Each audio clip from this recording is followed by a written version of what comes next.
You're listening to Legends May Live. I'm Drew, and today we're heading to rural Kentucky, to a quiet farm, a terrified family, and a standoff that would forever live in infamy. A brief note before we get started.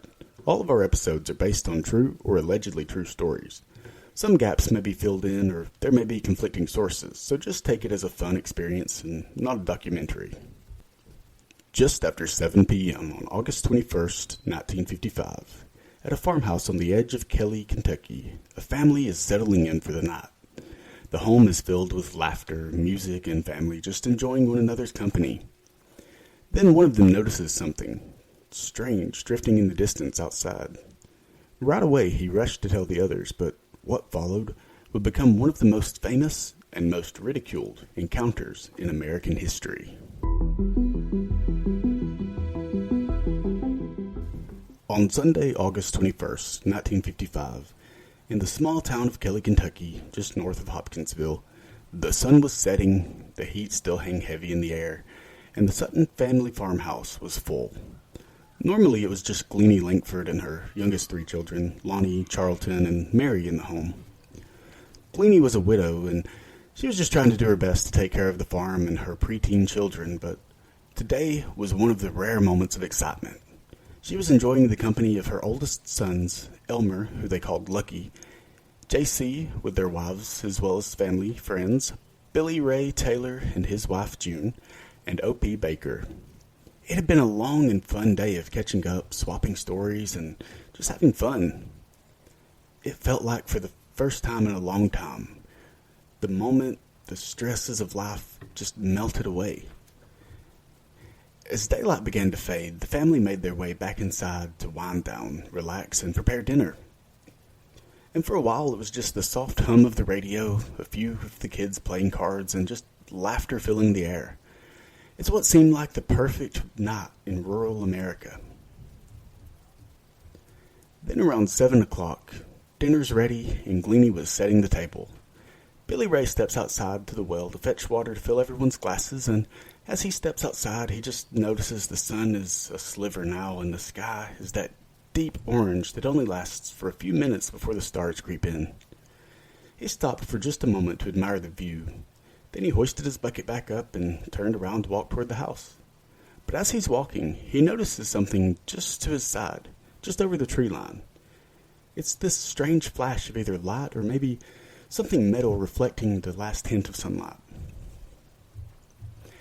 As Billy looks around to see what it is that's caught his attention, this enormous structure is just hovering in the sky, gliding silently.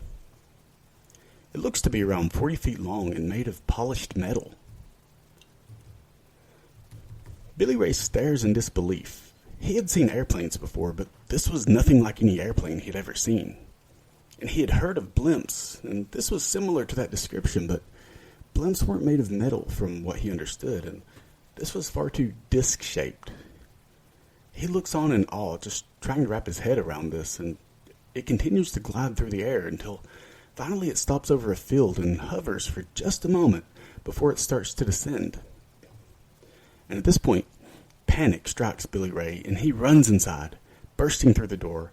Breathless and wide-eyed, he's just shouting that he saw some kind of ship land behind their house. Everyone thinks he's just making some kind of weird joke, and they just laugh and roll their eyes.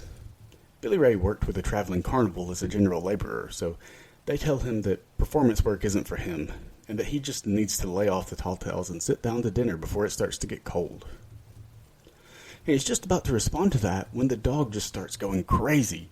It's frantic, scratching at the door, growling, barking. I mean, something really had this dog worked up, and nothing anyone could do could calm it down.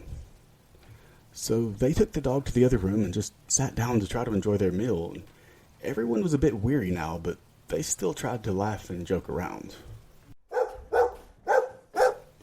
But as the barking continues, everyone is just kind of quiet, and they're looking at each other like, is there really something out there? But no one really wants to go outside and look, because if they do, then it becomes real, and they're buying into this whole ship landing thing. And Billy Ray isn't about to go out there because, one, he's seen the ship and he was terrified, and two, he had already been laughed at. if he saw something else, no one was going to believe him anyway. And then eventually, about an hour or so later, they kind of tuned out the dog and things were starting to get back to normal. Everyone was just having a good time again and starting to put away the dishes. But then there's this sort of thud and what sounds like footsteps running out back. Lucky and Billy Ray grab a .22 rifle and a 12-gauge shotgun, and they step out onto the porch to see what's out there. Being in the farm, it's not unlikely to see a coyote or some sort of predator like that, so that's what they're thinking at this point. And they pan around, and at first they don't see anything, but when they're about to go back inside, both of them look directly at what was making the noise. And they see it. Not the craft, not a light, but a creature. It was this silver-colored, distorted, human-looking thing. It was standing somewhere around 3 feet tall, and its arms were disproportionate to its body. They were so long that they nearly touched the ground, and it also had these strange, oversized ears and a rounded head. It also had eyes that appeared to glow. They were yellow and unblinking. The thing waddles forward, its arms raised almost like it's surrendering or possibly welcoming them. In a lot of ways, it looked like the way chimps or orangutan move when they walk on 2 legs. But Lucky just raises the shotgun, aims without hesitation, and he shoots. The creature flips backwards, and it's not like it's injured, though. It's more like it's being pulled by something. Either way, it quickly vanished into the dark of the tree line. And the gunshot echoes through the Kentucky night, but then silence. No screams or wails, and it really didn't seem like there was much of any kind of movement. Just the heavy breathing of the 2 men who aren't quite sure what they just saw. Billy Ray and Lucky stare into the woods, and they're just waiting for something, anything to happen, as they can almost hear their own heavy heartbeats. And then suddenly, another figure appears from the shadows, but this time from the other side of the house. It's about the same size as the last one, with the same strange glowing eyes watching them. This time they both raise their weapons and fire again. This one seems to leap, or almost bounce off the ground before disappearing behind the trees. Its movement is so odd and unnatural. The men turn to run back inside, partially stumbling over themselves at this point. They lock the door behind them and yell for everyone to get away from the windows. The first few minutes inside the farmhouse, panic continues to build as Lucky and Billy Ray try to explain what they just saw. At this point, the children are crying, the women are trying to calm them down, Lucky's mother grabs a Bible, but then a claw-like hand reaches down from the roof and rips against the front screen door. Lucky spins around and shoots through the ceiling where the hand had led to, hoping to hit center mass. But before the debris hits the floor, another figure pops up, peering through the window. Glowing eyes just staring inside like twin flashlights.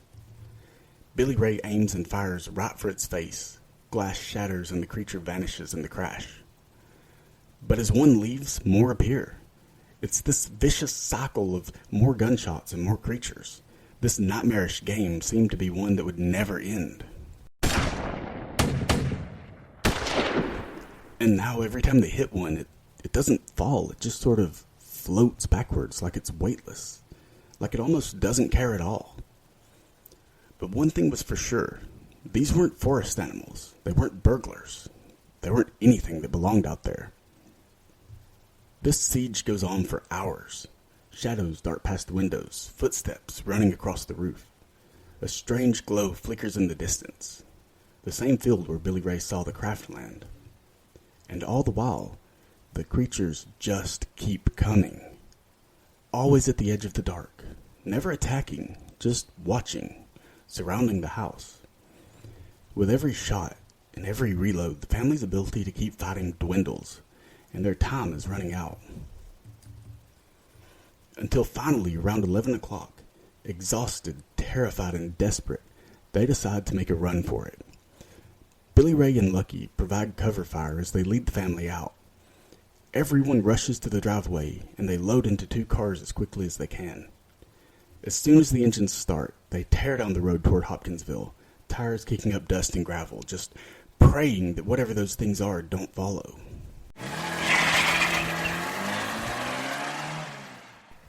When they reach the police station, they're hysterical.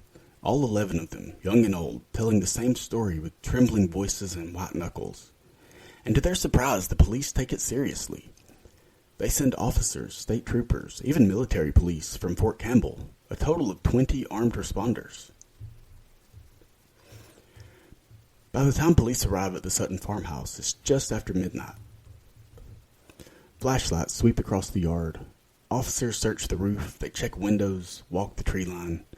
There's no signs of the strange creatures, but it is clear that something had happened. Shell casings are everywhere. There's the torn screen door just as described. Windows are shattered from the inside out. And inside, the family is pale and visibly shaken. Their story doesn't change, not once. And here's the thing, none of them were drinking. They didn't want attention. They didn't even call the newspapers. One of the officers later described the family as not the kind of people who would stage something like this. Still, the town isn't sure what to believe. Reporters catch wind of the story and the headlines do the rest. Invasion by little green men, Kentucky family terrorized by space creatures. Never mind that the Suttons never said that they were green. They said silver or shiny. But the phrase little green men sticks, and the ridicule follows. In the coming weeks and months, people showed up in cars, some bringing cameras, others bringing guns. The family starts charging 50 cents a head for people to walk around the property in hopes of deterring visitors. But it's no use. It just creates more harassment. Now they're called liars, con artists, delusional. Until one by one, the family move away. But the Air Force, they take it seriously. Under Project Blue Book, the Kelly-Hopkins case is classified as unidentified. It becomes one of the most cited close encounter incidents in history. Multiple witnesses with no drugs or alcohol involved. Just raw, consistent testimony, and a family with nothing to gain. And that strange detail, the way the creatures seemed immune to bullets, it starts showing up in other reports from other places across many years. So what did the family see? Was it all just a product of hallucination, mass panic, or maybe a misidentified owl or monkey mixed with a long hot day and exhaustion? That's what skeptics say, at least. But why or how would 11 people with such detailed reporting see the same thing and risk their credibility, their livelihoods, for a story that only brought them pain? Maybe what happened on that Kentucky farm wasn't just about what came down from the sky. Maybe it was about what the sky was trying to tell us all along. That sometimes the unexplainable doesn't knock on your door. It just steps through. That's it for today's episode. Thanks for listening, and if you enjoyed this tale, please remember to like and subscribe. Until next time, keep a lookout and keep an eye on the sky, because legends may live.